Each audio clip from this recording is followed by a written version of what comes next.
山镇的电子里有一对翁仔某，退休了后，就甲一块金蕉田改做花园，原本是种趣味的，想袂到所有真侪无共种的樱花做花开花。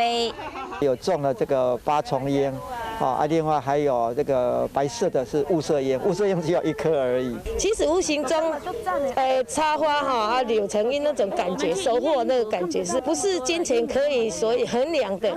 那是无价的哈。这个秘密花园有粉红色、白色的樱花，阁会使看到后壁壮丽山景，清幽的气氛变做大家开讲的好所在。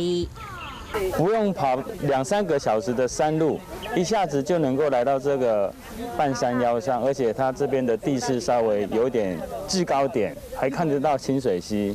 对，然后旁边今年的樱花开得非常漂亮。来到这个地方，感觉就像人间仙境一样。所以来了之后呢，回去都会还在想来。地主嘛讲，只要甲翠岩挂好，嘛欢迎民众来到德山镇的电子里看樱花。